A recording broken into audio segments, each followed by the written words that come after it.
আৰু ৰাতি মই আগৰতলালৈ যাব লাগিব দিনটোৰ ব্যস্ততাপূৰ্ণ কাৰ্যসূচীৰ বাবে মই মুকলি অধিৱেশনত সমগ্ৰ সময়ছোৱাত উপস্থিত থাকিব নোৱাৰিম আৰু তাৰ বাবে মই উদ্যোক্তাসকলৰ পৰা ক্ষমা বিচাৰিছোঁ অসমৰ বৰ্ণাঢ্য সমাজ জীৱনৰ এক অবিচ্ছেদ্য অংগ হৈছে সমৃদ্ধ ইতিহাস আৰু বৰ্ণিল লোকজীৱনৰ অধিকাৰী বড়ো জনজাতি বড়ো জনজাতিৰ বৰ্ণাঢ্য সংস্কৃতিয়ে সদায়ে অসমবাসীক মুগ্ধ কৰি আহিছে আৰু অসমক এটা উচ্চতম সাংস্কৃতিক পৰম্পৰা প্ৰদান কৰিছে অসমৰ প্ৰাচীন অধিবাসী বড়োসকল আহোম আৰু আৰ্যসকলৰ কেইবাশ বছৰ আগৰে পৰা কৃষি উপযোগী আৰু উপযুক্ত বাসস্থান বিচাৰি অসমৰ উত্তৰ পূব আৰু উত্তৰ পশ্চিম চুকেদি অসমত প্ৰৱেশ কৰি ব্ৰহ্মপুত্ৰ বৰাক কপিলী আৰু ইয়াৰ উপনদীবিলাকৰ পাৰে পাৰে বসবাস কৰে তাৰ প্ৰমাণ বৰ্তমানৰ অসমৰ নদ নদী জান-জুৰি বিল আৰু ঠাই নামসমূহৰ পৰাই সুস্পষ্টভাৱে আমি জানিব পাৰোঁ কামৰূপ প্ৰাগজ্যোতিষপুৰ আৰু পিছলৈ অসম নামে জনাজাত এই ঐতিহাসিক ভূখণ্ডত বড়োসকলৰ কেইবাশ বছৰীয়া সাংস্কৃতিক ইতিহাস ঠাহ খাই আছে এই বিশাল ভূখণ্ডত আহোমসকলে পদাৰ্পণ কৰাৰ কেইবাশ বছৰ আগতেই কিৰাত ফৈদৰ মহিৰংগ দানৱ নৰকাসুৰ বান ৰজা ভীষ্মক ৰজা হিৰিম্বাকে আদি কৰি তুলাৰাম সেনাপতিলৈকে বিভিন্ন ফৈদৰ ৰজাই ৰাজত্ব কৰিছিল বিভিন্ন ৰাজ্যৰ নামেৰে বিভিন্ন আৰ্থ সামাজিক পৰিঘটনা মানৰ আক্ৰমণ আৰু পাছলৈ ব্ৰিটিছ সাম্ৰাজ্যবাদী আগ্ৰাসন এনে নানা শক্তিৰ প্ৰভাৱত বড়ো ৰজাসকলৰ অস্তিত্ব কালৰ খুঁটত প্ৰত্যাহ্বানৰ সন্মুখীন হৈছিল বড়োসকলে নানা প্ৰাকৃতিক দুৰ্যোগ আৰু ৰাজনৈতিক পাকচক্ৰত পৰি বিভিন্ন ঠাইলৈ সিঁচৰিত হৈছিল আজি অসমৰ প্ৰতিখন জিলাতে বড়ো জনগোষ্ঠীৰ লোক বাস কৰে বড়োসকলৰ নিজস্ব সামাজিক ৰীতি নীতি ধৰ্মীয় বিধি বিধান সাজ পোছাক আৰু মাতৃভাষাই তেওঁলোকৰ জাতিগত পৰিচয় দাঙি ধৰাৰ লগতে তেওঁলোকে মানৱ সভ্যতাৰ অতি বৰ্ণিল ঐতিহ্যও বহন কৰি আহিছে এই কৰ্মত জনগোষ্ঠী হিচাপে পৰিচলিত বড়োসকলৰ গতিশীল চেতনাই অসমক প্ৰাণ সঞ্জীৱিত কৰি আহিছে কেইবাগৰাকী পুৰুধা ব্যক্তিৰ কৰ্ম আৰু জীৱন দৰ্শনে বড়ো জাতিক সদায়ে প্ৰেৰণা যোগাই আহিছে প্ৰবাদ পুৰুষ কালীচৰণ ব্ৰহ্মই সংস্কাৰমূলক কাম কাজেৰে বড়ো সমাজক শিক্ষা আৰু ৰাজনৈতিক চেতনা জাগ্ৰত কৰিবলৈ চেষ্টা কৰিছিল বড়োসকলৰ সামাজিক ভাষিক আৰু শৈক্ষিক ৰাজনৈতিক সাংস্কৃতিক অৰ্থনৈতিক উত্তৰণ আদিৰ ক্ষেত্ৰত প্ৰয়াত ৰূপনাথ বৰ্ম সতীশ চন্দ্ৰ বসুমতাৰী মদাৰাম ব্ৰহ্ম ধৰণীধৰ বসুমতাৰী চৰণ নাৰ্জাৰী প্ৰমোদ চন্দ্ৰ ব্ৰহ্মৰ দৰে পাতস্মৰণীয় মনীষীসকলৰ অৱদান অতুলনীয় এই বড়ো জনজাতিৰ আত্মপ্ৰতিষ্ঠাৰ লগতে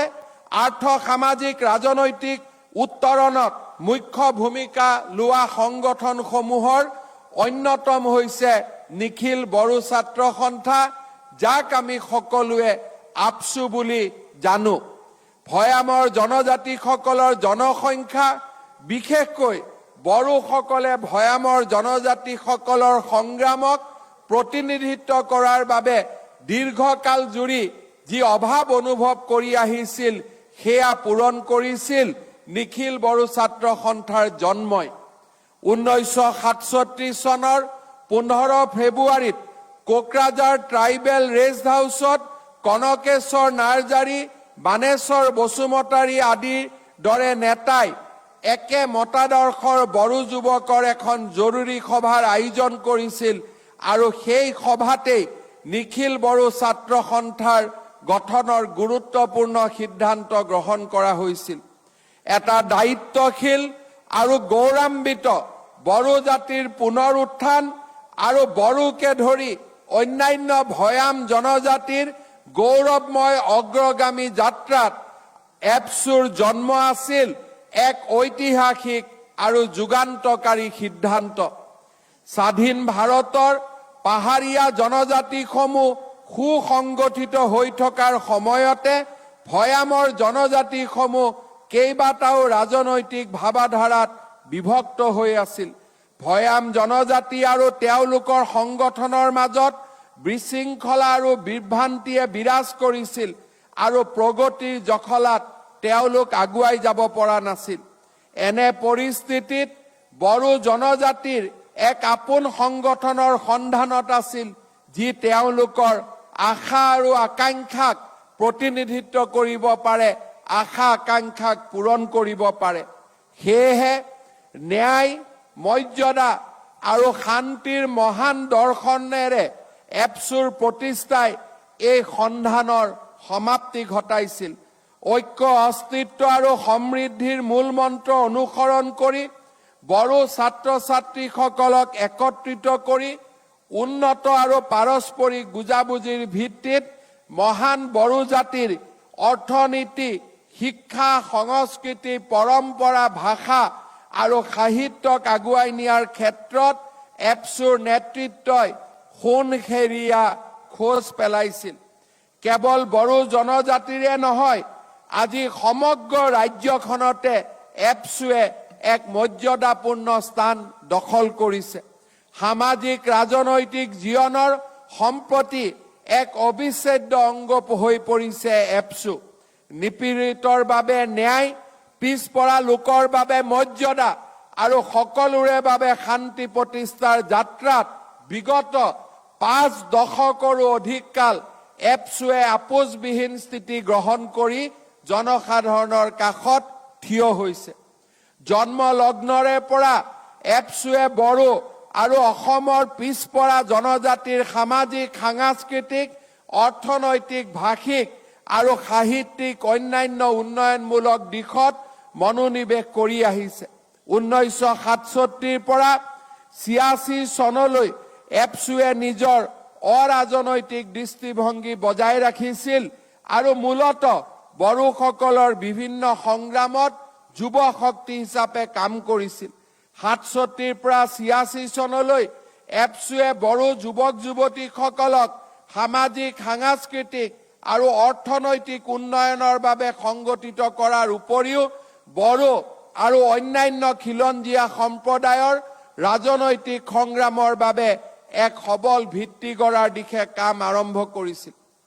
1986 চনত ৰাজনৈতিক নেতাসকলৰ হাতত জনজাতীয় সংগ্ৰাম, বিশেষকৈ বড়ো সংগ্ৰামৰ ভৱিষ্যত অন্ধকাৰময় অনুভৱ কৰি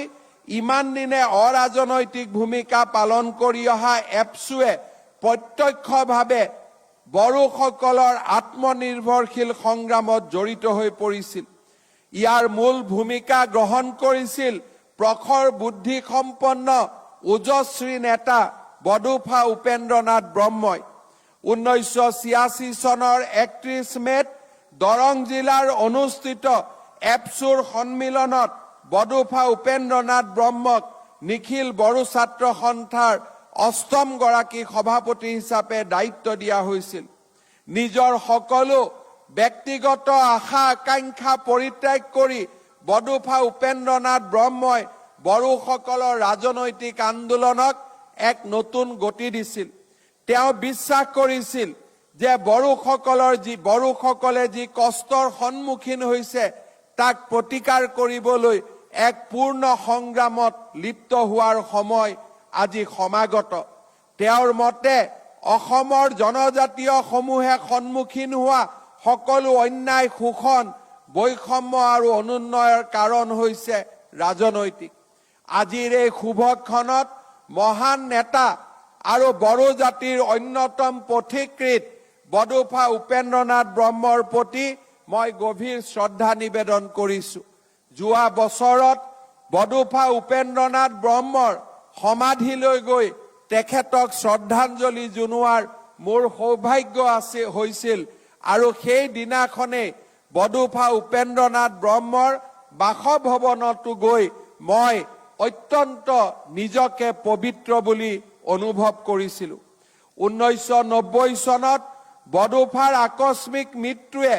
বড়ো আন্দোলনক স্থবিৰ কৰিব পৰা নাছিল, বৰঞ্চ তেখেতৰ প্ৰেৰণাৰে বড়ো সমাজৰ আত্মনিৰ্ভৰশীল আৰু আত্মনিয়ন্ত্ৰণৰ অধিকাৰ আৰু বেছি শক্তিশালী হৈছিল। 1993 চনৰ প্ৰথম বড়ো চুক্তি আৰু পৰৱৰ্তী সময়ত 2003 চনৰ বড়ো চুক্তিকে আদি কৰি বিভিন্ন দুখন বড়ো চুক্তিৰ জৰিয়তে এপছু আৰু বিভিন্ন বড়ো সংগঠনসমূহে এই জটিল সমস্যাৰ সমাধানৰ বাবে প্ৰচেষ্টা কৰিছিল। কিন্তু সেই সময়ত বিভিন্ন ধৰণে ক্ষমতাৰ হস্তান্তৰ হ'লেও বড়োসকলৰ যি আত্মনিয়ন্ত্ৰণৰ সংগ্ৰাম, সেই আত্মনিয়ন্ত্ৰণৰ সংগ্ৰামে তথাপিতো লক্ষ্যত উপনীত হ'ব পৰা নাছিল। 2003 চনৰ স্বাক্ষৰিত দ্বিতীয় বড়ো চুক্তি মতে বড়ো ভাষাক সংবিধানৰ 8ম অনুসূচীত অন্তৰ্ভুক্ত কৰাৰ সিদ্ধান্ত লৈছিল। তাৰ সামগ্ৰিকভাৱে তথাপিতো বড়ো এপছুৱে এই বড়োসকলৰ আত্মনিয়ন্ত্ৰণৰ সংগ্ৰামৰ বাবে নিজক জড়িত কৰি ৰাখিছিল। অৱশেষত শেষ বড়ো চুক্তি আপছুৰ সভাপতি প্ৰমোদ বড়ো ডাঙৰীয়াৰ নেতৃত্বত 2020 চনৰ 27 জানুৱাৰী তাৰিখে কেন্দ্ৰীয় চৰকাৰৰ প্ৰতিনিধি আৰু বড়ো সশস্ত্ৰ সংগ্ৰামৰ ভূমিকাত নেতৃত্ব লোৱা NDFB, UBPO আৰু আপছুৰ কেন্দ্ৰীয় ভূমিকাত স্বাক্ষৰিত হয়। তেতিয়াৰ পৰা বড়োলেণ্ডত আজি শান্তিৰ এক নতুন প্ৰক্ৰিয়া আৰম্ভ হৈছে। বড়োলেণ্ডৰ বাহিৰত থকা বড়ো জনগোষ্ঠীৰ লোকেও বড়ো কছাৰী ৱেলফেয়াৰ কাউন্সিলৰ জৰিয়তে নিজৰ ৰাজনৈতিক, অৰ্থনৈতিক, সামাজিক অধিকাৰ সাব্যস্ত কৰাৰ সুযোগ বিচাৰি পাইছে। 2020 চনৰ এই বড়ো চুক্তি স্বাক্ষৰ কৰাৰ মূলতে আছিল প্ৰধানমন্ত্ৰী নৰেন্দ্ৰ মোদী ডাঙৰীয়াৰ বড়ো জনজাতিৰ লোকসকলৰ প্ৰতি থকা আস্থা, বিশ্বাস আৰু শুভেচ্ছাৰ ফল। কেন্দ্ৰীয় গৃহমন্ত্ৰী অমিত শ্বাহ ডাঙৰীয়াৰ তৎপৰতাত স্বাক্ষৰিত এই BTR চুক্তিয়ে আজি আমাৰ বড়োলেণ্ডক এক শান্তিৰ অমিয়া দ্বীপলৈ পৰিৱৰ্তন কৰিছে। মই পুনৰ এবাৰ আজিৰ এই মুহূৰ্তত বড়ো সমাজৰ দীঘলীয়া আত্মনিয়ন্ত্ৰণৰ সংগ্ৰামত মৃত্যু হোৱা শ্বহীদ পৰিয়ালসকলৰ প্ৰতিও মোৰ শ্ৰদ্ধাঞ্জলি নিবেদন কৰিছোঁ আৰু তাৰ লগে লগে যিসকলৰ প্ৰচেষ্টাই বড়ো সংগ্ৰামক এক সফল ৰাজনৈতিক সংগ্ৰামলৈ পৰিণত কৰিলে, তেনে আপছুৰ নেতৃবৰ্গক মই আকৌ এবাৰ ভূয়সী প্ৰশংসা কৰিছোঁ। বড়ো সংগ্ৰামৰ, বিশেষকৈ আপছুৰ ৰাজনৈতিক সংগ্ৰামৰ এক অতি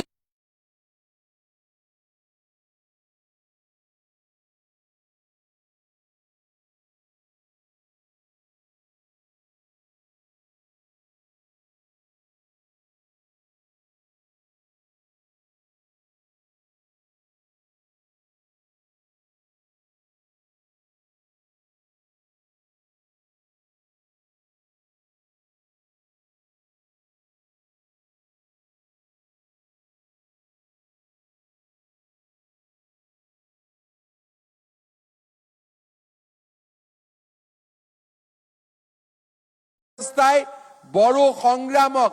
এক সফল ৰাজনৈতিক শিক্ষা ঘোষণা কৰিও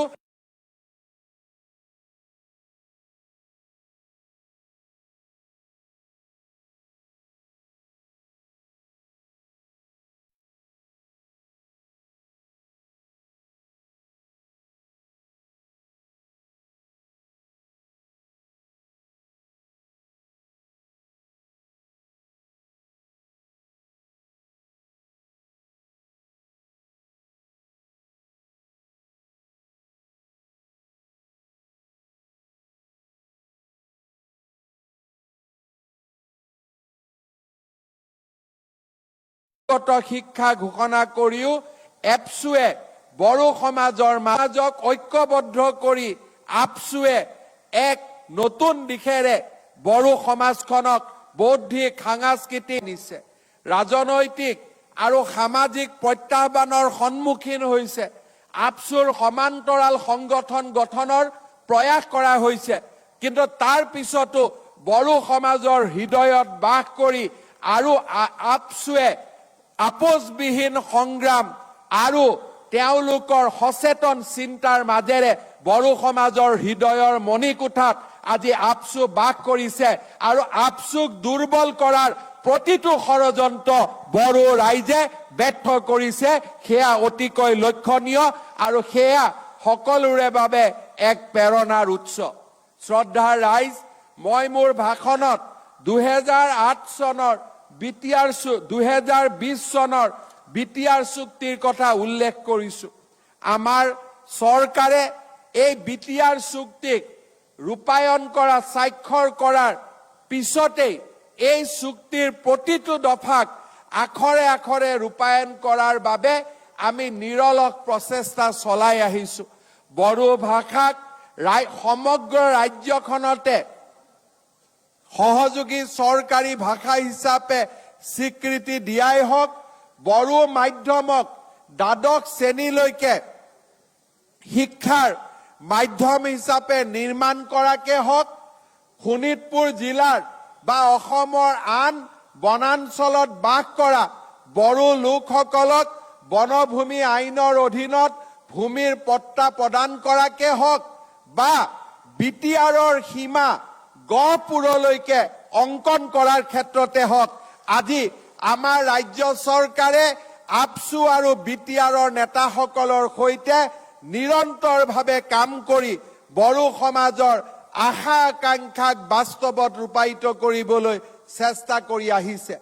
যোৱা কেইটামান দিন আগতে 26 জানুৱাৰীৰ দিনা গণৰাজ্য দিৱসৰ পবিত্ৰ মুহূৰ্তত তিৰংগ পতাকাৰ তলত থিয় হৈ বিটিআৰৰ 60খন শোণিতপুৰ জিলাৰ অবিভক্ত শোণিতপুৰ জিলাৰ 60খন গাঁৱক বিটিআৰৰ লগত সন্নিবিষ্ট কৰি বিটিআৰৰ সীমা গহপুৰলৈকে অংকিত কৰাৰ ঐতিহাসিক সিদ্ধান্তই বড়ো সমাজৰ ৰাজনৈতিক আশা আকাংক্ষাক পূৰণৰ ক্ষেত্ৰত এক বিশাল পদক্ষেপ বুলি আমি নিশ্চয় গণ্য কৰিব পাৰো এই সমগ্ৰ সময়ছোৱাত আপছুৰ নেতৃবৰ্গই অসম চৰকাৰক যি সহায় আৰু সহযোগিতা আগবঢ়াইছে তাৰ বাবে মই তেওঁলোকৰ ওচৰত কৃতজ্ঞতাৰ পাত্ৰ অতি কম সময়ৰ ভিতৰতে বিটিআৰৰ 10খন বেচৰকাৰী কলেজক প্ৰাদেশিকৰণৰ বাবেও ৰাজ্য চৰকাৰে সিদ্ধান্ত গ্ৰহণ কৰিব অৰ্থাৎ বিটিআৰৰ এটা এটাকৈ থকা চুক্তিক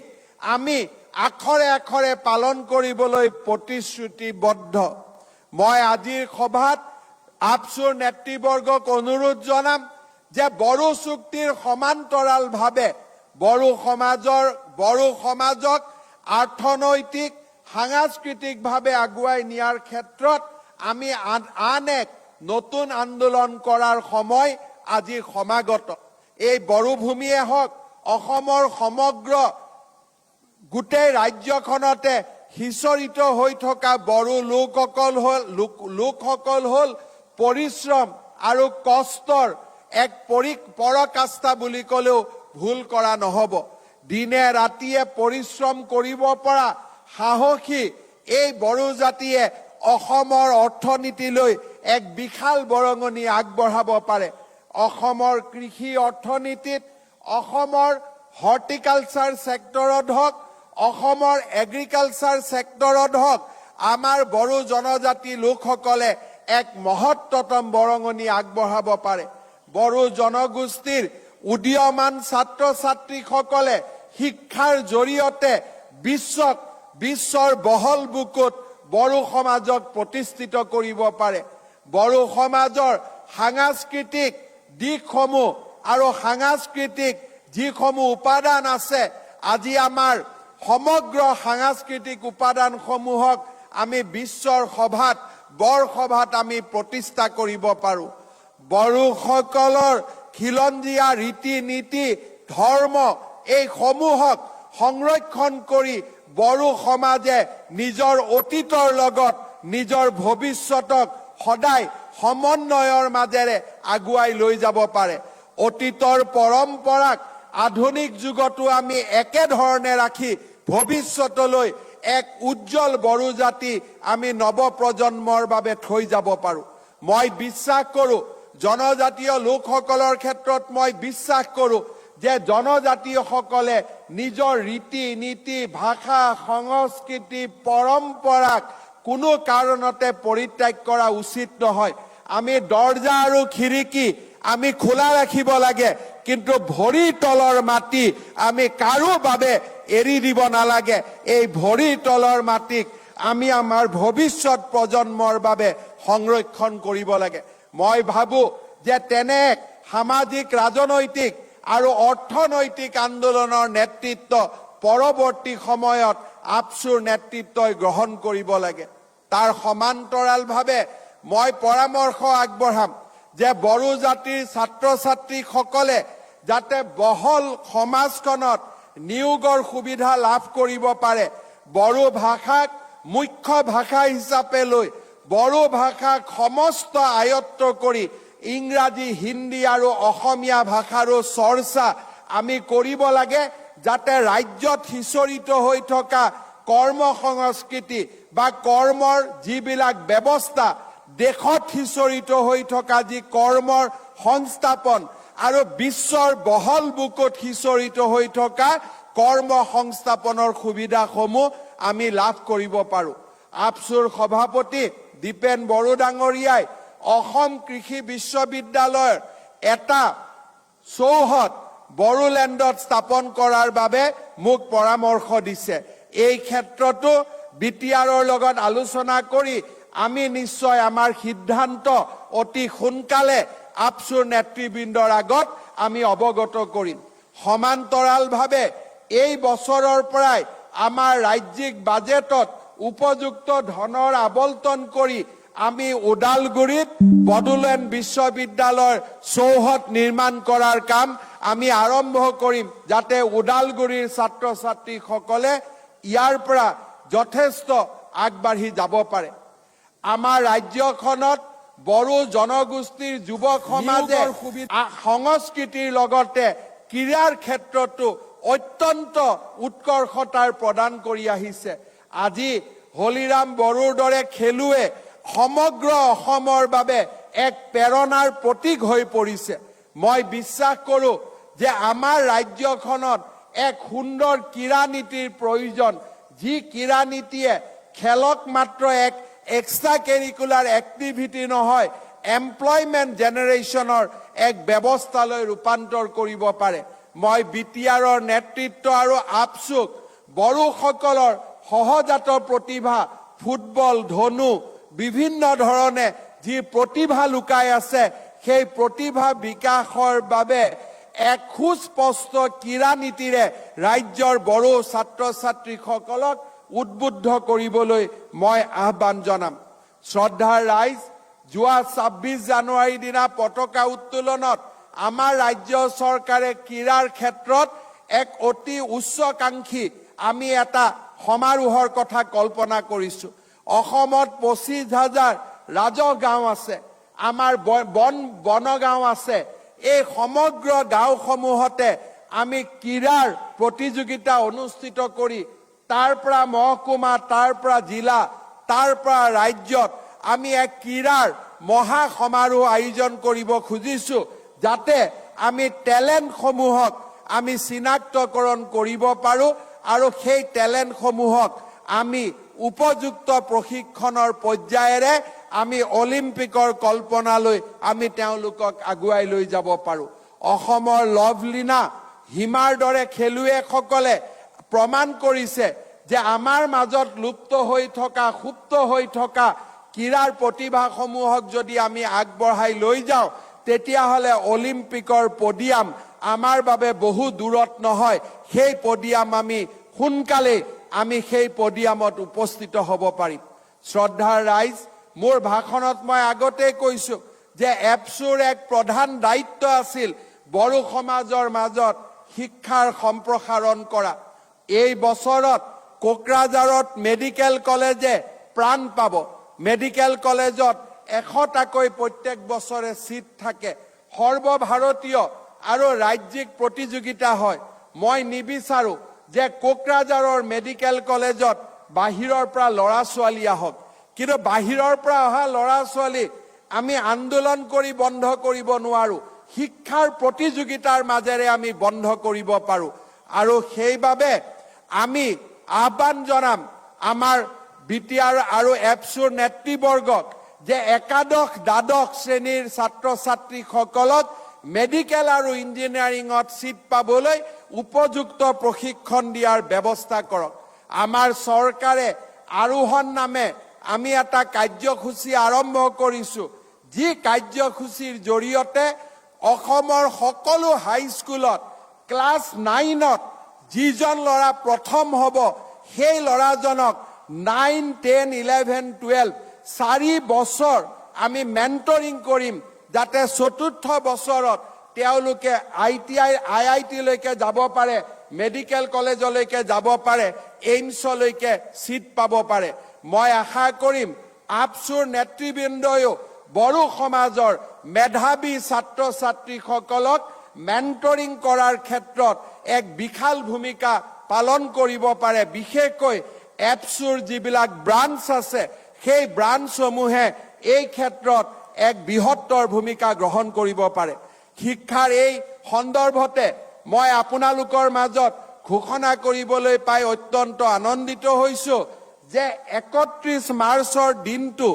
বডোফা উপেন্দ্ৰনাথ ব্ৰহ্মৰ জন্মদিনটো সমগ্ৰ অসমতে ৰাজ্য চৰকাৰে ছাত্ৰ দিৱস হিচাপে পালন কৰিব। সেই দিনটোত আমি ছাত্ৰ ছাত্ৰীৰ শিক্ষাৰ কথা কম। সেই দিনটোত আমি ছাত্ৰ ছাত্ৰীসকলক জনজাতীয় আৰু অজনজাতীয় লোকৰ মাজত সমন্বয়ৰ কথা কম। সেই দিনটোত আমি অসমৰ ছাত্ৰ ছাত্ৰীক জনজাতীয় লোকসকলৰ বৰ্ণাঢ্য সাংস্কৃতিক দিশৰ বিষয়ে তেওঁলোকক আমি দৃষ্টি আকৰ্ষণ কৰিম। আমাৰ ৰীতি নীতি পৰম্পৰাৰ বিষয়ে আমি কথা পাতিম। এই বছৰ 31 মাৰ্চত প্ৰথম ছাত্ৰ দিৱস আমি আয়োজন কৰিম। এই ক্ষেত্ৰতো মই এপছু আৰু বিটিআৰৰ নেতৃবৰ্গৰ সহযোগিতা কামনা কৰিম। শ্ৰদ্ধা ৰাইজ, নিখিল বড়ো ছাত্ৰ সন্থাই বড়ো সমাজৰ উত্তৰণৰ ক্ষেত্ৰত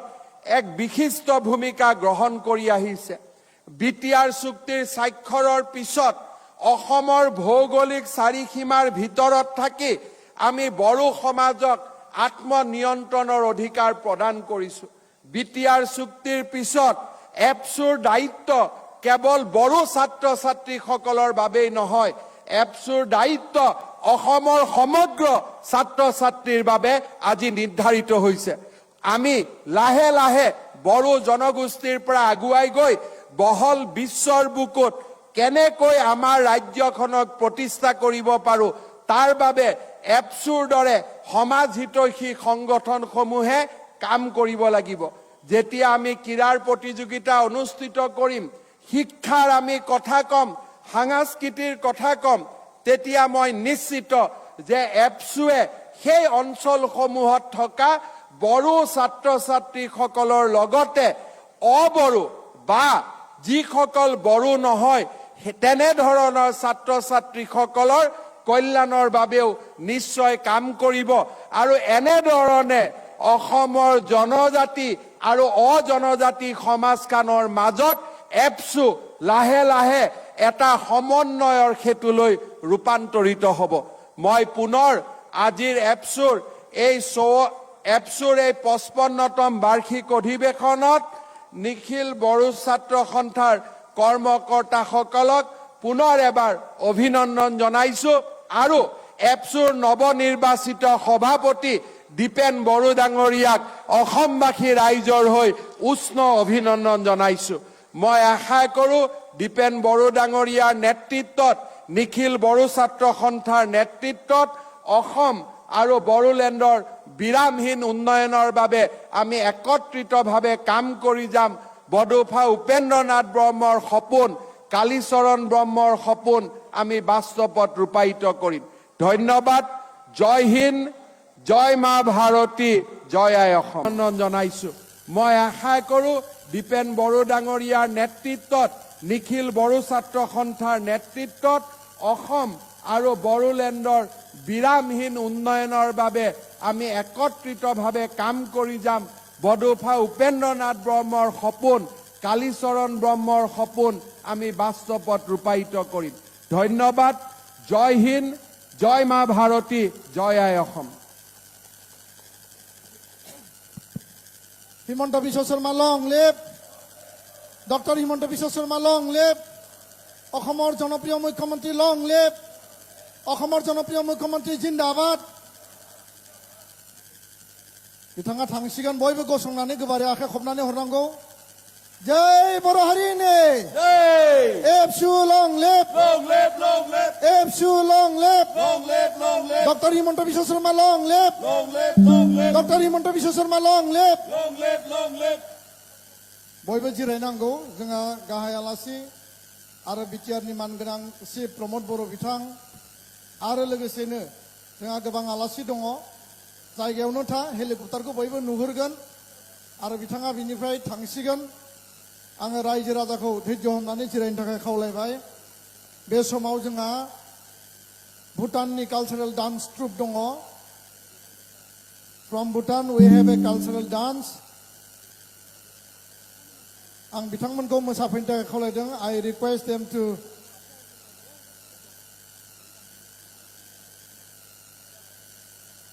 display their cultural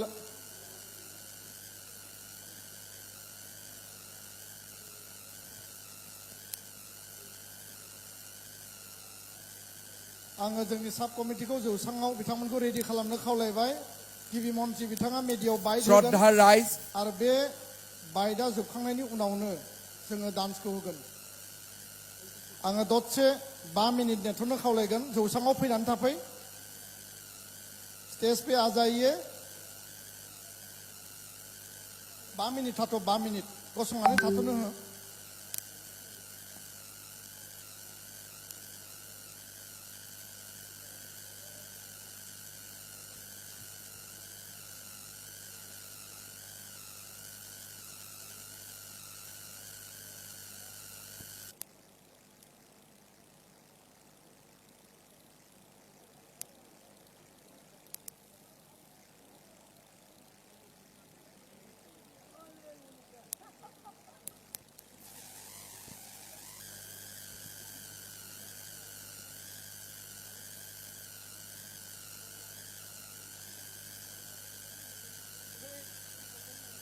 সভাপতিত্ব কৰা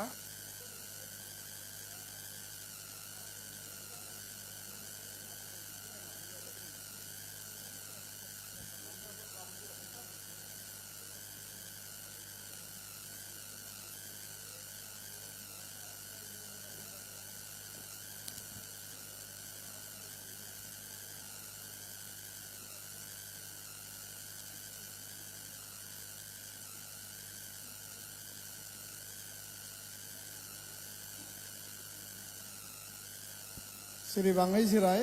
जोंहा मोसानाय दङ आरो गिबि मन्थ्रि बिथाङा मेडियाव दिनैनि जथुम्माखौ थांखिनानै बिथाङा एड्रेस खालामदों आरो दिनैनि साना जोंनि थाखाय गोग्गाथाव सान